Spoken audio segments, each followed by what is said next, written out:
Welcome to Hastening the Day of God, a podcast to make sense of what being a Christian really is. The reason why we were called from darkness into God's wonderful light is to proclaim, to announce His goodness to a world kidnapped by the devil. We cannot afford to distract ourselves from God's directive. Our aim in producing this podcast is not only to awaken us and change our missiological perspective, but also move us to reach the necessary breakthrough leading to the greatest event in history, when we join Jesus to be with Him forever. We have a big project going on. We are establishing points of influence that continuously direct the general public to Jesus and the gospel. We are doing this in selected cities in North America, but we cannot do it alone. We need others to join. Yes, subscribing, commenting, and liking this podcast is good, and we thank you for doing that. We also want to hear from you. Send us an email so we can custom an action plan for your city, town, or community. Thank you. This is the first installment of a series on themes of the Gospel of John. Today's title is Signs That Point the Way. The theme verse reads, "And truly, Jesus did many other signs in the presence of His disciples, which are not written in this book. But these are written that you may believe that Jesus is the Christ, the Son of God, and that believing you may have life in His name." John 20:30 and 31. The Gospel of John was the last written.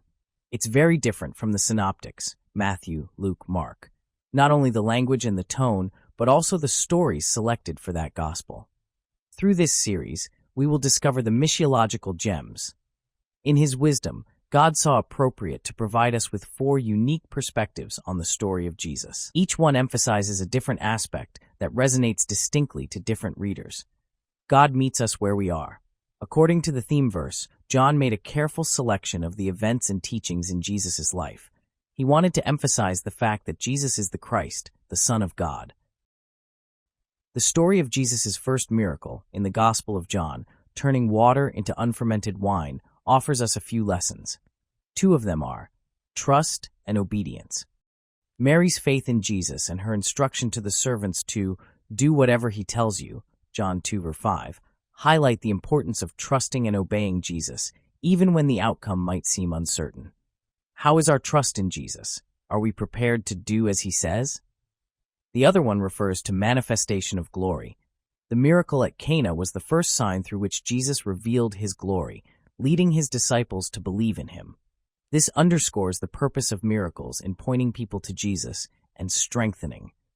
At the same time, because miracles can be counterfeited, they don't represent the best type of evidence. Our safest evidence is alignment with Scriptures and consistency with God's character. That's why it is of extreme importance to know God at a one-to-one level. By the way, do we have any evidence that the wine that Jesus produced was unfermented? Sure we do. The idea of fermented wine is not congruent with Scriptures, nor with God's character. Fermentation in the Bible is a symbol of sin. Fermentation is produced by yeast, 1 Corinthians 5:6-8, Galatians 5:8 and 9, Mark 8:15. That's why during Passover, God's people got rid of all leavened bread containing yeast, Exodus 12:19-20. In John, we often find stories that show us that we can fully trust in Jesus' word. That is the case of the nobleman's son. Jesus told this father that his son will live. He trusted the Lord's word. Are we ready to fully trust Jesus as well? Jesus' word is powerful. If He says it, it just happens. There is no way around it. Do we really understand that it is by His word that everything came to existence? When we do, we can fully trust in God. From the account of the miracle at the pool of Bethesda, we can draw an important lesson for us in sharing the gospel. Note that Jesus made no mention of the cause or causes that led to this man's disability. After all, he had already suffered for 38 long years. What would be the point in increasing his guilt and suffering? Following Jesus' example, we should concentrate on solving problems by showing Christian affection and not so much on the problems themselves. In all 4 Gospels, we find Jesus' marching orders to move forward, to take the good news to every person on the planet. But like the paralytic, we need to show our faith through action. Failure to do so shows that we don't even have faith in Jesus, much less the faith of Jesus. We live in a sin-saturated world.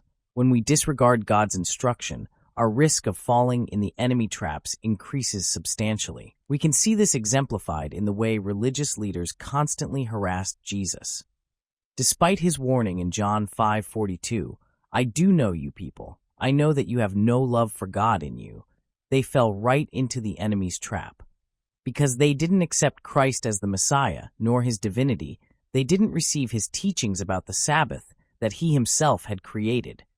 Even when they were trying to correct God, Jesus didn't condemn them. He patiently explained them the process. The Father does not judge anyone, but he has entrusted the judgment to the Son. John 5:22. If we hear what Jesus says, but don't follow through, he doesn't judge us. John 12:47. We are judged by his word. In simple terms, we ourselves determine our own destiny by our response to Jesus' words.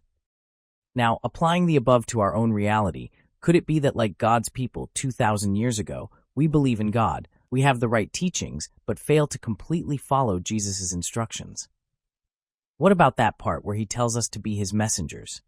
In a way, Jesus asks us, just as he did to the paralytic of Bethesda, "Do you want to be healed?" When we see the way our mission is going, we are somehow paralyzed as well. He also tells us to get up and move forward. How do we respond? Are we waiting for the whole body to be willing to go forward? We need to believe, to trust God's word. We need to align our will on the Lord's side. As we resolve to serve him, we will receive not only strength, but also God's Spirit, which incidentally is given to those who obey him. Acts 5:32. Trust made these healings possible. It contrasts with the religious leaders' doubt and unbelief. It's time to stop hiding behind the fact that others are not doing what they should. Would you join us? Send us an email. We demonstrate our trust in responding to the Lord with everything we are.